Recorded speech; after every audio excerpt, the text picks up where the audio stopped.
শতাব্দী প্রাচীন মহরম মেলা অনুষ্ঠিত হল হেমতাবাদে। বুধবার রাতভর বিভিন্ন এলাকা থেকে মেলায় ভিড় জমে বাসিন্দারা। মেলা উপলক্ষে তাজিয়া এবং লাঠি খেলার আয়োজন করা হয়েছিল। মেলা কমিটির অন্যতম সদস্য বুধু মোহাম্মদ জানিয়েছেন, এই মেলা শতাব্দী প্রাচীন, প্রতি বছর হেমতাবাদ মহরম কমিটির উদ্যোগে এই মেলার আয়োজন করা হয়। বুধবার মূল মেলা হলেও মেলা চলবে শুক্রবার পর্যন্ত।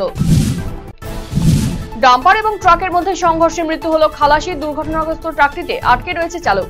বৃহস্পতিবার দুর্ঘটনাটি ঘটে মালদার চাঁচল শামসি ৮১ নম্বর জাতীয় সড়কে জিয়াগাছি এলাকায়। খবর পেয়ে নাকা চেকপোস্টে থাকা পুলিশ কর্মীরা এসে স্থানীয়দের সহযোগিতায় জখম খালাসিকে হাসপাতালে নিয়ে গেলে কর্তব্যরত চিকিৎসক তাকে মৃত বলে জানায়। যদিও দুর্ঘটনাগ্রস্ত ট্রাকেই আটকে রয়েছে চালক, তাকে উদ্ধারের চেষ্টা করছে পুলিশ কর্মীরা। দুর্ঘটনাস্থলে এসেছে দমকল, যদিও উদ্ধার কাজে দেরি হওয়ার অভিযোগে এদিন বিক্ষোভ দেখান স্থানীয়রা। খবর পেয়ে সেখানে আসে চাঁচল থানার বিশাল পুলিশ বাহিনী এবং তারাই পরিস্থিতি নিয়ন্ত্রণে আনে।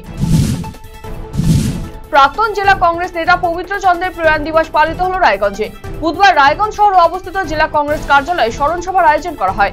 পবিত্র চন্দ্রের প্রতিকৃতিতে পুষ্পার্ঘ্য এবং মাল্যদান করে শ্রদ্ধা নিবেদন করেন দলীয় নেতৃত্ব। উপস্থিত ছিলেন জেলা কংগ্রেস সভাপতি মোহিত সেনগুপ্ত, শহর কংগ্রেসের সভাপতি গৌতম দাস সহ অনেকেই। মহরম উপলক্ষে তাজিয়া সহকারে বর্ণাঢ্য শোভাযাত্রা বের করা হলো উত্তর দিনাজপুর জেলার ইসলামপুরে। বুধবার সন্ধ্যায় বিভিন্ন কমিটির উদ্যোগে আয়োজিত এই শোভাযাত্রা শহরের বিভিন্ন এলাকার পথ পরিক্রমা করে লাঠি খেলা সহ নানা কসরত প্রদর্শন করে মিছিলে উপস্থিত যুবকেরা। এদিন এই শোভাযাত্রা দেখতে রাস্তার দুধারে ভিড় জমিয়েছিলেন অসংখ্য মানুষ। বর্ষার মৌসুমে খাল বিলে মাছ ধরার ডিঙ্কি তৈরি করছেন কালিয়াগঞ্জের ধনকৈল অঞ্চলের সুরসা গ্রামের নীলমণি দেব শর্মা এবং তার পরিবার। ভরা বর্ষার মৌসুমে নদী নালা এবং খাল বিলে ভরে রয়েছে, ফলে মাছ ধরার হিড়িক পড়েছে মৎস্যজীবীদের মধ্যে, আর এতেই বাড়ছে মাছ ধরার ডিঙ্কির চাহিদা। প্রতি বছর বর্ষার মৌসুমে কালিয়াগঞ্জের ধনকৈল এবং কুনোর সহ অন্যান্য গ্রামীণ হাটে মাছ ধরার এই ডিঙ্কি কেনা বেচা হয়। ধনকৈল হাটে এক একটি ডিঙ্কি ১২৫ থেকে ১৫০ টাকায় বিক্রি হয়। বেহাল বিদ্যুৎ পরিষেবা, যার জেরে মালদার মানিকচকে নিত্যদিন লোডশেডিং এর সমস্যায় জেরবার স্থানীয় বাসিন্দারা। এরই প্রতিবাদে তুমুল বিক্ষোভ দেখালেন এলাকাবাসীরা। বৃহস্পতিবার মালদহ মানিকচক রাজ্য সড়ক অবরোধ করে টায়ার জ্বালিয়ে বিক্ষোভ দেখালেন স্থানীয় বাসিন্দারা। দীর্ঘক্ষণ রাস্তা অবরোধ করে চলে বিক্ষোভ। এর ফলে তীব্র যানজটের সৃষ্টি হয়। সমস্যার সমাধান না হলে আগামী দিনে আরো বৃহত্তর আন্দোলন গড়ে তোলার হুঁশিয়ারি দিয়েছেন বিক্ষোভকারীরা। শহরের ফুটপাত দখলমুক্ত করতে অভিযানে নামলো দক্ষিণ দিনাজপুরের গঙ্গারামপুর পৌরসভা। বৃহস্পতিবার শহরের বাসস্ট্যান্ড, চৌপথি, কালীতলা সহ বিভিন্ন এলাকায় অভিযান চালায় পৌরসভা। জেসিবি দিয়ে ভেঙে দেওয়া হয় ফুটপাতের উপরে থাকা অবৈধ নির্মাণ। এদিন এমন ঘটনায় রীতিমতো চাঞ্চল্যের সৃষ্টি হয় শহর জুড়ে। এদিকে দীর্ঘদিনের দোকান থেকে উচ্ছেদের ফলে বিপাকে পড়েছেন ব্যবসায়ীরা।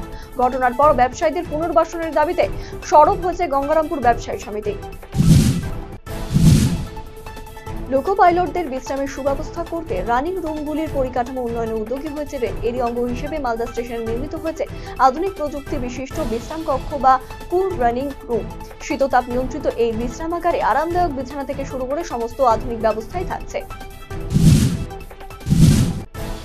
রায়গঞ্জ বিশ্ববিদ্যালয়ের রেজিস্ট্রার নিয়োগে দুর্নীতির অভিযোগ তুলে রায়গঞ্জ থানায় লিখিত অভিযোগ দায়ের করল এবিভিপি। বৃহস্পতিবার রায়গঞ্জ থানায় এফআইআর করা হয়েছে। এই কর্মসূচিতে নেতৃত্ব দেন এবিভিপির কেন্দ্রীয় কার্য সমিতির সদস্য শুভব্রত অধিকারী। রায়গঞ্জ থানায় এফআইআর করার পাশাপাশি রাজ্যপালের কাছেও অভিযোগ জানানো হয়েছে। পিরিয়ড নিয়ে আজও নানা বিধিনিষেধ বিদ্যমান সমাজের বিভিন্ন স্তরে। এখনো এ বিষয়ে কথা বলতে গিয়ে অস্বস্তি অনুভব করে বহু মানুষ। কিন্তু মহিলাদের এই স্বাভাবিক শারীরবৃত্তীয় প্রক্রিয়া নিয়ে ট্যাবু দূরীকরণে এবং বয়ঃসন্ধিকালীন ছাত্রীদের সচেতন করতে উদ্যোগী হলো মালদার হরিচন্দ্রপুর ১ নম্বর ব্লকের তুলসীহাটা হাই স্কুল কর্তৃপক্ষ। পিরিয়ডকে ঘিরে সংক্রমণ এড়াতে স্কুলে বসানো হলো স্যানিটারি ভেন্ডিং মেশিন। মাত্র ৫ টাকার বিনিময়ে এখানে মিলবে স্যানিটারি প্যাড।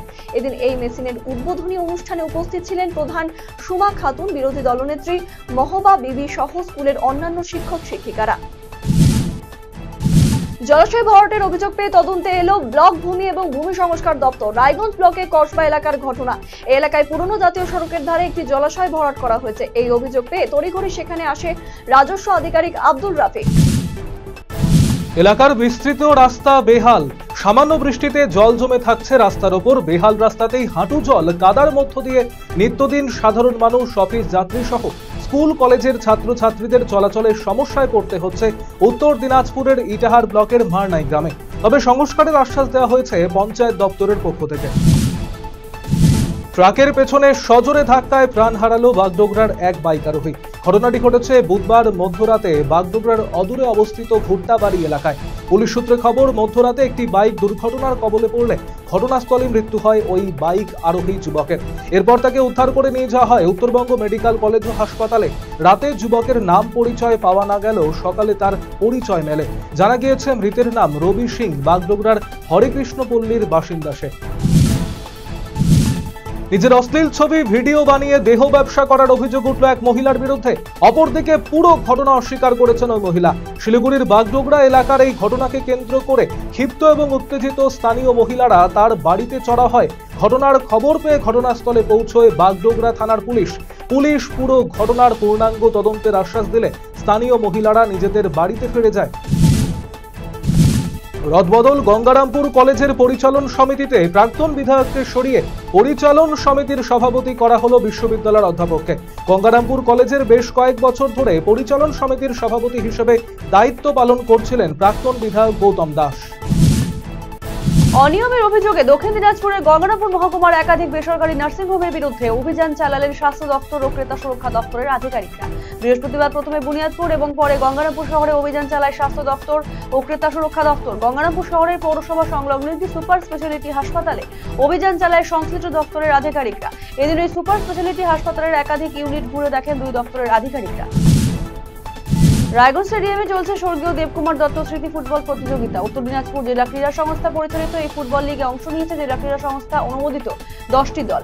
5টি করে দলকে 2টি গ্রুপে ভাগ করে 3রা জুলাই থেকে রায়গঞ্জ স্টেডিয়ামে শুরু হয়েছিল এই ফুটবল লিগ। বুধবার মহরমের জন্য লিগের খেলা বন্ধ থাকে। বৃহস্পতিবার লিগের খেলায় পরস্পরের মুখোমুখি হয় Benu Bharati football coaching camp এবং বীরনগর স্পোর্টিং অ্যাসোসিয়েশন। বৃহস্পতিবার দুপুরে করণদিঘির বিলাসপুর হাটে অভিযান চালালো প্রশাসন। করণদিঘি বিডিও, জয়েন্ট বিডিও, কৃষি সহ অধিকর্তা ও পুলিশ আধিকারিকরা যৌথ অভিযান চালান। এদিন করণদিঘি ব্লকের বিলাসপুর বাজারে গিয়ে আনাজের দাম বৃদ্ধির কারণ খতিয়ে দেখেন। আনাজ বিক্রেতা ও ক্রেতাদের সঙ্গে কথা বলেন অভিযানকারী দলের সদস্যরা। প্রশাসন সূত্রের খবর, এইভাবে হাট ও বাজারগুলিতে নিয়ম করে হানা দেওয়া হবে। পড়ুয়াদের সুস্বাস্থ্যের কথা মাথায় রেখে রায়গঞ্জ বিশ্ববিদ্যালয়ের স্বাস্থ্য পরীক্ষা শিবির করলো স্টুডেন্ট ওয়েলফেয়ার অ্যাসোসিয়েশন। বৃহস্পতিবার ক্যাম্পাসে অনুষ্ঠিত এই শিবিরে ভিড় জমান পড়ুয়াদের অনেকেই। এই শিবিরে মূলত রক্তের গ্রুপ, থ্যালাসেমিয়া ও চক্ষু পরীক্ষা করা হয়। আগামীতেও এই ধরনের কর্মসূচি গ্রহণ করা হবে বলে জানিয়েছে আয়োজক সংস্থা।